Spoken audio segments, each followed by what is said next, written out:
তেওঁ মোৰ প্ৰিয় ব্যক্তিজন, যাৰ উশাহৰ শব্দত মই বিচাৰি পাওঁ মোক। এই যে তেওঁ মোৰ চোতালত ফুল হৈ ফুলে আৰু মই তাৰ সুগন্ধি হওঁ। এই যে তেওঁ আহে, মই জুমি জুমি চাওঁ।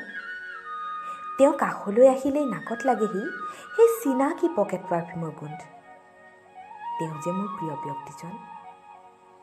তেওঁ প্ৰায়ে মোক তেওঁৰ কথা লিখিবলৈ কয়। তেওঁৰ কথাবোৰ মোৰ কাণত হাচনা হানা হৈ বিয়পে।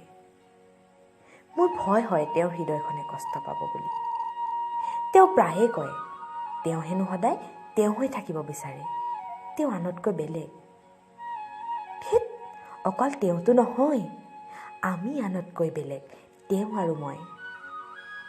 তেওঁৰ কথাত মোৰ হৃদয়খন বিচাৰি পাওঁ। দিনটোৰ ব্যস্ততাৰ অন্তত তেওঁৰ চিনাকি মাতষাৰত আউজি টোপনি যাওঁ।